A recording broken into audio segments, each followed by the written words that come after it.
सीखने जिंदगी के करीने चले अल्लाह अल्लाह फिर हम मदीने चले अल्लाह अल्लाह फिर हम मदीने चले ऐ ईमान वालो या अय्युहल्लज़ीना आमनू ला तत्तखिदू आबाअकुम व इख्वानकुम औलिया इन इस्तहब्बुल कुफ्र अलल ईमान। ऐ ईमान वालो अपने बाप अपने भाइयों को दोस्त न रखना। तुम्हारे लिए भी हुक्म है, हमारे लिए। अपने बाप भाइयों को दोस्त नहीं रखना अगर वो ईमान छोड़कर काफिर हो जाएं। अल्हम्दुलिल्लाह हम आज भी यही करेंगे ना।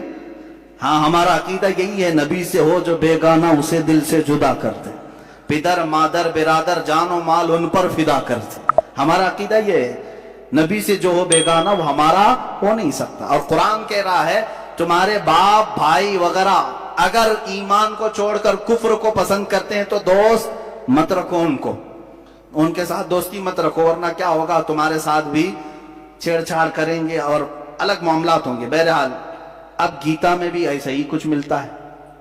Chapter number 1 verse number 26 Krishna Arjun को जंग पे उभारने के लिए कह रहे हैं।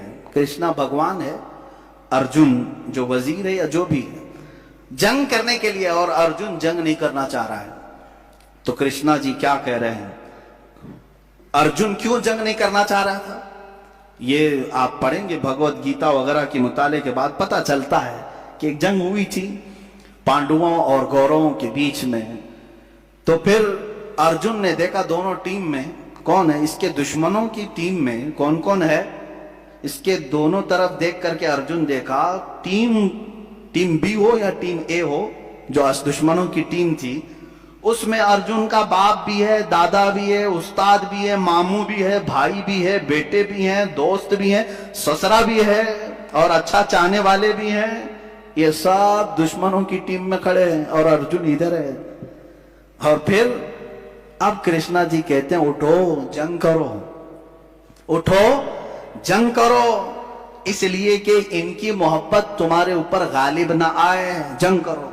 अरे मियां, यहां तो कुरान ने सिर्फ बाप और भाई का जिक्र किया कि अगर वो ईमान छोड़कर कुफ्र को इख्तियार करें तो दोस्ती ना करो।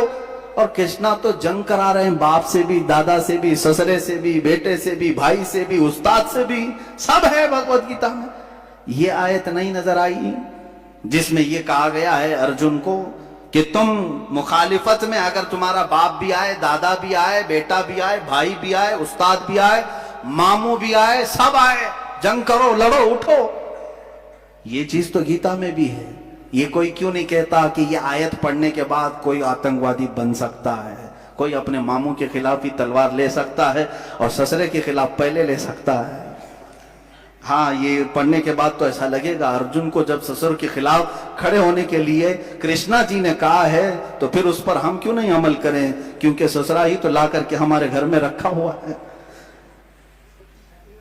आयत और कई आयतें हैं, वक्त खत्म होने आया है। मैं इसको आज इसलिए आपके सामने रखा कि तुम डिफेंस वाले लेवल में ना जाओ, दिफा करने के मामले में ना जाओ कि कुरान ने ऐसा नहीं कहा, वैसा नहीं कहा। मियाँ, इनकी किताबों में भी सेम चीजें हैं। वक्त होता तो फिर बाइबल और तौरात वगैरह उन दूसरी किताबों को जो मुकद्दस माना जाता उससे भी लाया जाता, लेकिन आज मामला यहाँ पर हिंदुस्तान में इनके साथ है और ये समझते हैं कि हमारे यहाँ ऐसा कुछ भी नहीं है, सिर्फ कुरान में है, सिर्फ कुरान में है। मैंने जितनी आयतें पढ़ी कुरान की और उसके मुकाबले में जितने वर्स और जितने चैप्टर भगवत गीता के, अभी मनुस्मृति का तो हाल ही अलग है।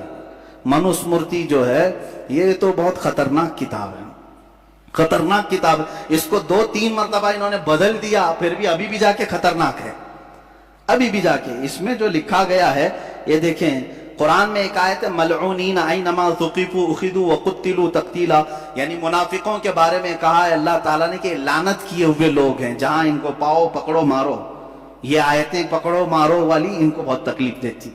किसके लिए कहा गया है? जंग हो रही है, दुश्मन भाग जा रहा है या दसीसाकारी कर रहा है तो उसको क्या छोड़ देंगे आप? अरे इंडिया के बॉर्डर को क्रॉस करके कोई दुश्मन दाखिल हो जाए, क्या इंडिया की हुकूमत ऐलान नहीं करेगी जहां पाओ पकड़ो उसको? नहीं ऐलान करेगी? کہ ایک بارڈر کراس کر کے گھس آیا ہے ہمارے اسٹیٹ کے اندر, جہاں ملے ارے پوسٹر بھی لگاتے ہیں, ایسی شکل والا کہیں دکھے تو فوراً پکڑو, پکڑنے کا حکم تو آتا ہے, لیکن وہ پوسٹر لے کر کے کیا ہم سب کے گھروں پہ پھرتے رہیں گے؟ ہر ایک کو پکڑنے کا گورنمنٹ نے کہہ دیا ہے, پکڑو مارو. ارے بھائی خاص آدمی کے لیے کہا ہے جو بارڈر سے گھس کر کے آیا. اسی طرح قرآن نے ان خاص لوگوں کے لیے کہا ہے جو اسلام کی جڑیں کاٹنے پر لگے تھے. تو ملعونین کا جو لفظ آیا, کہتے ہیں دیکھو لعنت کرتے ہیں قرآن میں, ہمارے اوپر لعنت کرتے ہیں. یہ تو منافقین کے لیے کی گئی ہوئی آیت ہے, لیکن پھر بھی آپ کو میں بتا دوں, گیتا میں چیپٹر نمبر 16 ورس نمبر 9 میں کہتے ہیں جو لوگ گیتا کی بات نہیں مانتے وہ شیطانی لوگ ہیں. آیت ہے قرآن میں ملعونین کا لفظ آیا, لعنت کیے ہوئے ہیں, اور بھگوت گیتا میں کہا کہ جو گیتا کو نہیں مانتے وہ شیطانی لوگ ہیں. یہ لوگ روح کو نہیں مانتے, حقیر لوگ ہیں, بیوقوف ہیں, ان کا کام دنیا کو تباہ کرنا ہے. 4 گالیاں دے دیا آپ نے پوری دنیا کو. شیطانی لوگ ہیں نمبر 1, حقیر لوگ ہیں نمبر 2, بیوقوف ہیں نمبر 3, دنیا کو تباہ کرنے والے ہیں نمبر 4. گیتا کو نہیں ماننے والے عیسائی بھی ہیں, وہ بھی بیوقوف ہیں, یہودی ہیں وہ بھی بیوقوف ہیں, اور جتنے چائنیز ہیں وہ بھی بیوقوف ہیں, بدھسٹ جتنے ہیں وہ بھی بیوقوف ہیں, کیونکہ گیتا میں کہا گیا جو گیتا کو نہیں مانتے وہ شیطانی ہیں, بیوقوف ہیں اور دنیا کو تباہ کرنے والے ہیں. یہ سارے لوگ یہ کیوں نہیں بولتے کہ ہم کو گالیاں دے رہی ہے بھائی کتاب؟ ہم نے آج تک سپریم کورٹ میں پوچھا بھی نہیں کہ یہ شیطانی لوگ ہم کو کہا جا رہا ہے, بیوقوف کہا جا رہا ہے, اس کو نکالو. ہم نہیں جانتے ہیں, ہم نہیں چاہتے, ہمیں ضرورت نہیں. تم پڑھو, تم اپنے پاس رکھو. قرآن ہم پڑھ رہے ہیں, ہم کہاں تمہیں مارنے جا رہے ہیں, کاٹنے جا رہے ہیں. جو زہر پھیلانے کی کوشش کرے گا تو پھر ترکی بترکی جواب بھی دیا جائے گا. ایک آیت یہ پڑھا.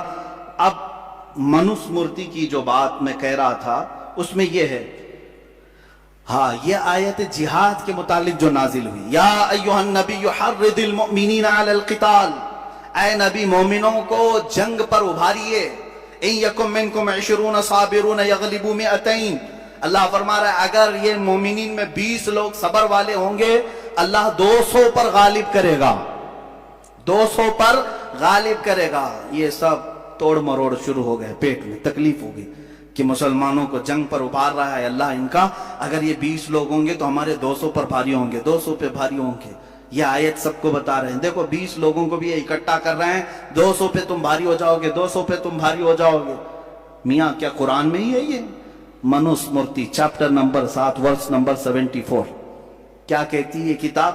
کہتی ہے قلعے کے دیوار پر کھڑا ہوا ایک تیر چلانے والا جنگ کے میدان میں 100 دشمنوں کے برابر ہے. تم تو ایک آدمی کو 100 کے برابر بتائے. قلعے پر تیر لے کے کھڑا ہونے والا 100 دشمنوں کے برابر ہے, اور 100 تیر انداز 10,000 دشمنوں کے برابر ہے. تمہارے پاس اور بھی زیادہ ہے. قرآن نے تو یہاں 20 لوگ صبر والے ہوں تو کہا کہ 200 پر غالب آئیں, اور تم کہہ رہے ہو ایک تیر چلانے والا 100 کے برابر ہے, اور ایک 100 ہوں تو 10,000 کے برابر ہے. یہی چیز منوس مورتی میں بھی ہے